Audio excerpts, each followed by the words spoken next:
नमस्कार, बहुत स्वागत है आप सभी का वीके न्यूज पर।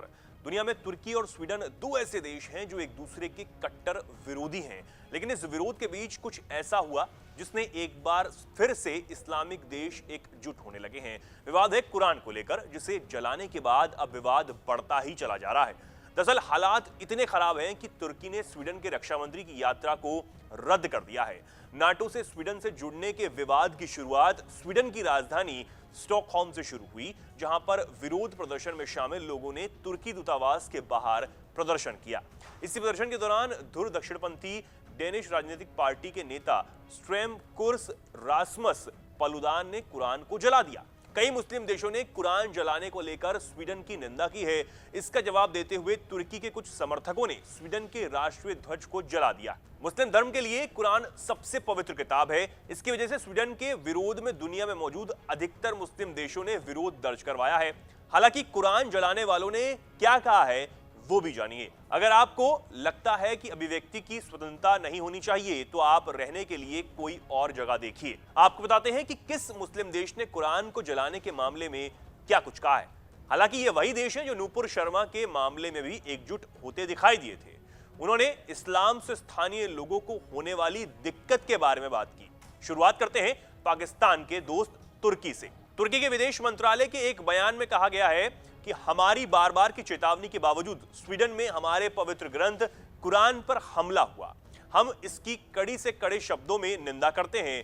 फ्रीडम ऑफ स्पीच की स्वतंत्रता की आड़ में मुसलमानों को टारगेट करने और हमारे पवित्र मूल्यों का अपमान करने वाले इस इस्लाम विरोधी एक्ट की अनुमति देना पूरी तरह से गलत है। कुरान जलाने पर पाकिस्तान ने कहा कि इस तरह के काम दुनिया में मौजूद 1.5 अरब मुसलमान लोगों की धार्मिक संवेदनाओं को ठेस पहुंचाता है। पाकिस्तान के विदेश मंत्रालय ने बयान जारी करते हुए कहा कि इस तरह की चीजें फ्रीडम ऑफ स्पीच के अधिकार क्षेत्र में नहीं आती हैं। फ्रीडम ऑफ स्पीच में बहुत सारी चीजें इंटरनेशनल ह्यूमैनिटेरियन से जुड़ी होती हैं।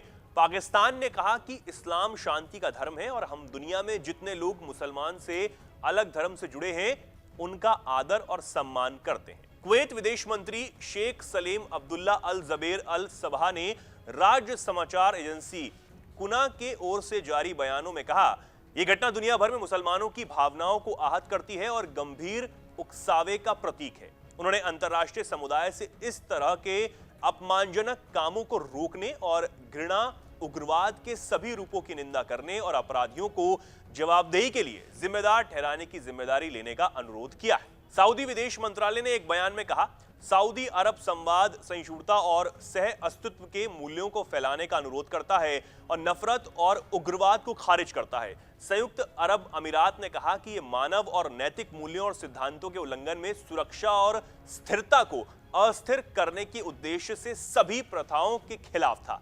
कतर ने पवित्र कुरान को जलाने की स्वीडिश अधिकारियों की अनुमति की निंदा की और अंतर्राष्ट्रीय समुदाय से घृणा और हिंसा को अस्वीकार करने के लिए अपनी जिम्मेदारियों को निभाने का अनुरोध किया।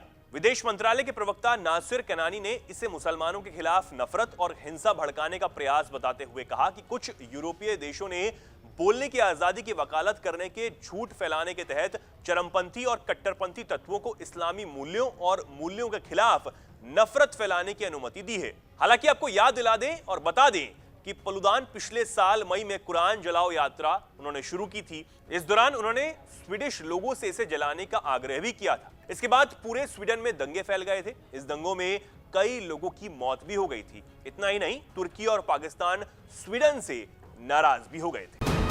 वीके न्यूज, राष्ट्र के नाम।